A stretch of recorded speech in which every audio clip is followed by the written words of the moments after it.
Assalamualaikum, salam sejahtera. Saya Zulfitri Yusof. Ini adalah cerita di mana inilah platformnya kita bertanyakan dan juga ruang untuk wartawan-wartawan dan juga warga kerja Astro Awani untuk berkongsikan kisah di sebalik pemberitaan, kisah di sebalik paparan berita yang anda lihat di astroawani.com dan juga di saluran 501 Awani. Dan hari ini 17 Ogos 2022 genap 77 tahun ulang tahun kemerdekaan negara jiran kita iaitu Indonesia. Jadi untuk aspek ini saya ingin bersama dengan rakan setugas wakil Astro Awani di Kuching iaitu Nuzuluddin Abdul Razak, wartawan Awani Borneo yang kini bersiaran langsung di Jambatan Nurul Hana itu. Nuzul di sebelah pagi tadi menghadiri dan juga membuat liputan sambutan ulang tahun kemerdekaan Indonesia ke-77 di Kuching di Konsulat Jenderal Republik Indonesia KJRI. Nuzul mungkin dapat ceritakan bagaimanakah peristiwa ataupun bagaimanakah kemeriahannya sambutan ulang tahun kemerdekaan Indonesia di Kuching itu?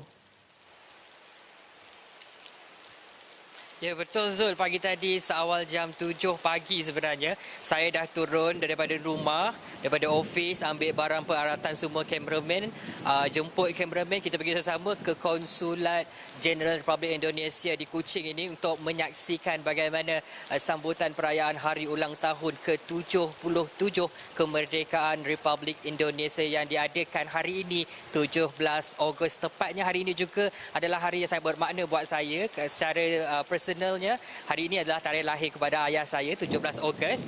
Beliau lahir pada hari kemerdekaan untuk Republik Indonesia. Tapi apapun kita fokus kepada acara sambutan hari ulang tahun ke-77 Republik Indonesia di konsulat itu sendiri, di mana dihadiri lebih daripada 300 sebenarnya warga Indonesia di Kuching yang bekerja daripada pelbagai sektor. Ini adalah kali pertama diadakan selepas ditangguhkan selama 2 tahun sepanjang pandemik COVID-19. Kali terakhir diadakan 2019. Mungkin 2019 lalu lebih ramai sebenarnya warga Indonesia yang ikut serta. Kali ini masih lagi dengan SOP COVID-19 yang khusus. Mereka yang datang adalah yang dijemput sahaja walaupun terbuka kepada umum, tapi jumlah yang datang masih lagi dihadkan. Apa yang pasti, acara sambutan ini diadakan penuh dengan warna merah putih.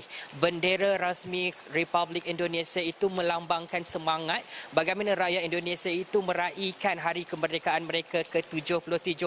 Walaupun di mana pun mereka berada di seluruh dunia sekarang ini menyambut hari yang cukup bermakna ini, bukan sahaja di Nusantara tetapi di Kepulauan Borneo secara keseluruhan, di Sabah juga sambut, termasuklah di Semenanjung Malaysia. Tapi apa maknanya sambutan ini? Apabila tiba di Konsul Jeneral ini, suasana yang cukup meriah dengan pelbagai aktiviti. Kita fokus kepada apa puncak utama sambutan HUT ke-77 kemerdekaan Republik Indonesia itu. Yang pastinya pertama adalah pengibaran bendera merah putih Indonesia dan juga pembacaan teks undang-undang Dasar Negara Republik Indonesia 1945. Ini antara intipati yang telah dijelaskan bagaimana persembahan dari segi semangat patriotisme itu ditempiaskan daripada setiap individu warga Indonesia yang hadir pada sambutan hari ini. Dan juga Konsul Jeneral Republik Indonesia Encik Raden Sigit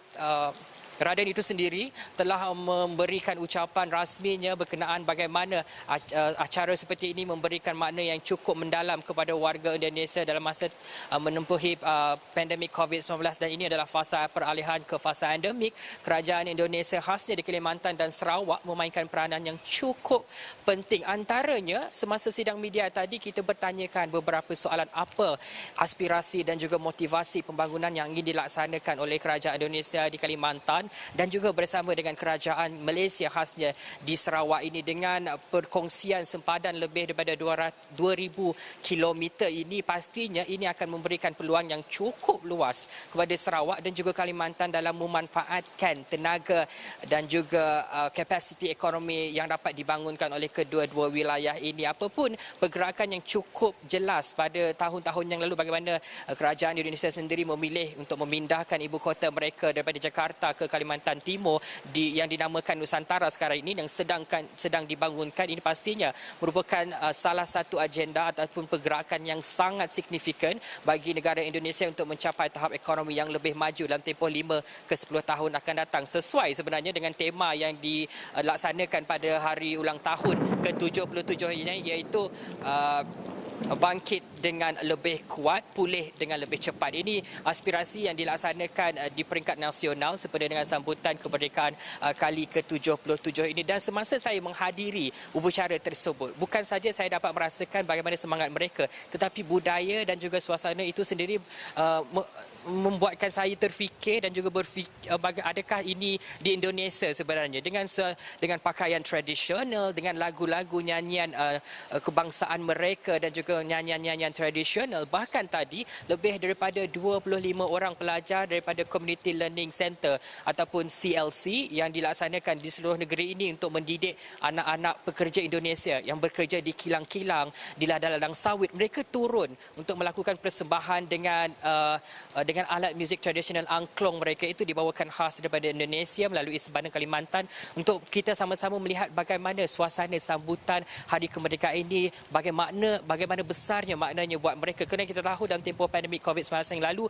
banyak warga Indonesia yang terkandas di Sarawak dan konsulat itu dibantu oleh Jawatankuasa Pengurusan Bencana Negeri Sarawak. Bagaimana ini salah satu hubungan yang sangat rapat antara Malaysia dan juga Indonesia, khasnya di sempadan Sarawak Kalimantan ini, bersatu untuk membantu masyarakat. Itu antara intipati yang diutamakan ataupun diteraskan oleh Konsul Jeneral Republik Indonesia di Kuching ataupun di Sarawak ini. Bagaimana usaha untuk membantu dari segi kawalan sempadan, dari segi ekonomi, dari segi pendidikan dan sosial. Kerana dengan pintu sempadan yang sangat hampir ini, pelbagai usaha dapat kita laksanakan. Dan baru tadi dijangka Sarawak, khasnya Kuching dan Pontianak itu akan mempunyai jalur pengangkutan secara langsung melalui darat dan juga udara, di mana sebelum ini kita tidak pernah ada laluan udara secara langsung. Kita akan transit Kuala Lumpur baru sampai ke Pontianak dan seterusnya, vice versa. Tetapi diusahakan oleh Kerajaan Indonesia dan Sarawak berbincang soal ini mengenai dengan syarikat penerbangan untuk bagaimana dapat mewujudkan satu laluan secara langsung daripada mungkin Pontianak, Jakarta, Kuching, Jakarta, Kuching, Bali, Kuching, Balikpapan, Kuching, Banjarmasin, dan juga pengangkutan bas daripada Kuching ke Pontianak secara langsung tanpa perlu transit di pintu sempadan Indonesia dan Malaysia, khasnya di Sarawak ini. Ini antara aspirasi yang dilaksanakan oleh kedua-dua belah kerajaan. Pastinya di peringkat nasional kita mahukan pencapaian cukup menyeluruh dan holistik, bukan sahaja daripada segi kepimpinan. Masyarakat kita juga perlu bertimbang rasa dan juga bertanggungjawab untuk menjaga kemakmuran dan juga kelestarian antara dua negara ini dalam menjaga hubungan yang erat, hubungan bilateral antara kerajaan Malaysia dan Indonesia. Zul. Nuzul, kalau dapat saya tanyakan, apabila Nuzul berceritakan segelap aspek itu, kerana akhirnya ini sambutan kemerdekaan Indonesia, tetapi bagaimana kita melihat hubung jalin antara rakyat dan juga rakyat, antara manusia itu. Kerana saya pasti bahawa kalau dalam negeri-negeri di Malaysia ini, yang secara langsungnya bersempadan dengan Indonesia ialah Sabah dan juga Sarawak. Dan itu menghubungkan juga jambatan dan juga pertalian saudara. Nuzul ada kaitan mengenai perkara ini. Dan juga bagaimana kita melihat inisiatif-inisiatif yang dilakukan oleh Kerajaan Negeri Sarawak dan juga Indonesia itu untuk mengeratkan mobilisasi dan juga perhubungan itu dapat dieratkan. Bagaimana Nuzul melihat ada kemajuan yang cukup berbeza antara 5 tahun kebelakangan ini berbanding dengan dahulu? Kalau Nuzul dapat ceritakan daripada pengalaman pribadi Nuzul dan juga rakyat Sarawak dan juga Indonesia dalam konteks itu bagaimana? Baik Zul, sewaktu saya kecil sebenarnya, apabila saya dibawa oleh ayah saya pergi melawat kampung kami di Indonesia sana, saya melihat bagaimana pada waktu itu saya berusia 13 ke 14 tahun, keadaan pembangunan cukup perlahan. Tetapi kali ini tahun 2022 dengan projek utama di negeri Sarawak ini, Pen Borneo misalnya, apabila jalur ini, perjalanan pengangkutan jalan raya ini sudah siap sepenuhnya, apabila saya pulang ke sana, ke bahagian Indonesia dan melampaui sempadan, menggunakan jalan raya mereka, seakan-akan itu salah satu kawasan yang lain bagi saya. Bukan sahaja dari segi ekonominya dari peringkat nasional, tapi kita melihat kepada bagaimana masyarakat sudah mula menunjukkan peningkatan dari segi pariwisata menurut bahasa Indonesia ataupun pelancongan antara Sarawak dan Indonesia itu dalam satu satu paras yang cukup cemerlang. Bagaimana mereka mengusahakan industri desa itu ke peringkat nasional dengan pengenalan inisiatif digitalisasi di Indonesia, juga capaian internet itu dipertingkatkan di kawasan pedalaman, dan ini akan menjurus kepada perubahan ekonomi yang cukup holistik, yang cukup menyeluruh, menyentuh pelbagai aspek. Dan apa yang saya dapat kongsikan, seperti di Sarawak sendiri, di Teluk Melano, kita ada satu sempadan di Temajuk misalnya. Temajuk itu punya akan sektor eko pelancongan ataupun sektor pelancongan yang sangat terkenal di Teluk Melano, yang menerima kunjungan ratusan sebenarnya pelancong daripada Indonesia dan Sarawak khususnya untuk merasai bagaimana perkhidmatan yang ditawarkan di kedua-dua negara, termasuk juga di sepadan-sepadan lain seperti di Bak Kelalan, di Limbang dan Lawas sebagainya. Mereka menukar hasil ekonomi itu. Bagaimana perhubungan di Serikin misalnya. Serikin sangat terkenal dengan ekonomi jualan tradisional, barang-barang tradisional daripada Indonesia dan juga Malaysia, dan di situ kita boleh dapatkan harga yang cukup murah. Sekarang ini dalam tempoh peralihan ke fasa endemik, bukan sahaja fasilitinya sudah baik, jaringan jalan rayanya sudah memenuhi kapasiti ataupun lokaliti yang cukup meluas, tetapi bagaimana sumber pendidikan itu juga diperluaskan. Dahulu saya tidak tahu kewujudan Community Learning Center CLC ini ditubuhkan, padahal sekarang ini kita ada lebih 60 CLC di seluruh negeri Sarawak, melibatkan 1,900 anak-anak warga Indonesia yang belajar di kawasan pedalaman.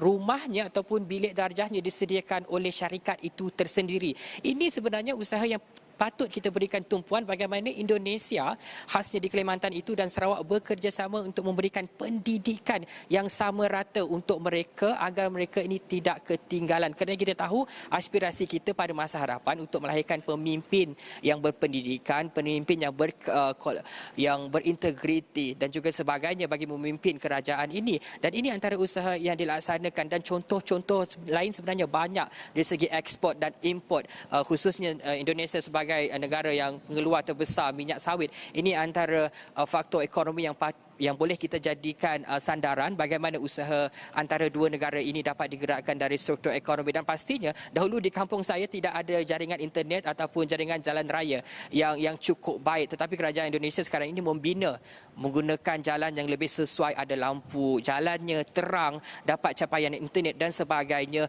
Orang boleh pergi bawa barangan yang mereka buat daripada kawasan kampung itu seperti anyaman, peralatan tradisional, kraftangan dan sebagainya, boleh jual di sempadan Serikin dan juga boleh dijual secara dalam talian.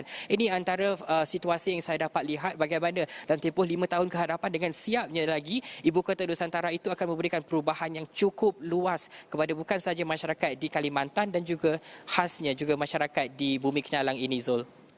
Nuzul, menarik sekali perkongsian cerita daripada Nuzul daripada perspektif yang berbeza.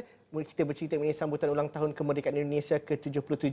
Nuzul bersama langsung dari Jambatan Daruhana di Kuching. Terima kasih Nuzul kerana sudah berkongsian cerita pada petang ini. Selamat menyambut ulang tahun kemerdekaan juga buat warga Indonesia. Kami berhenti lihat seketika dahulu. Selepas ini Firdaus Azil bersedia untuk berkongsikan cerita liputan di Mahkamah Persekutuan. Itu kita kongsikan selepas ini.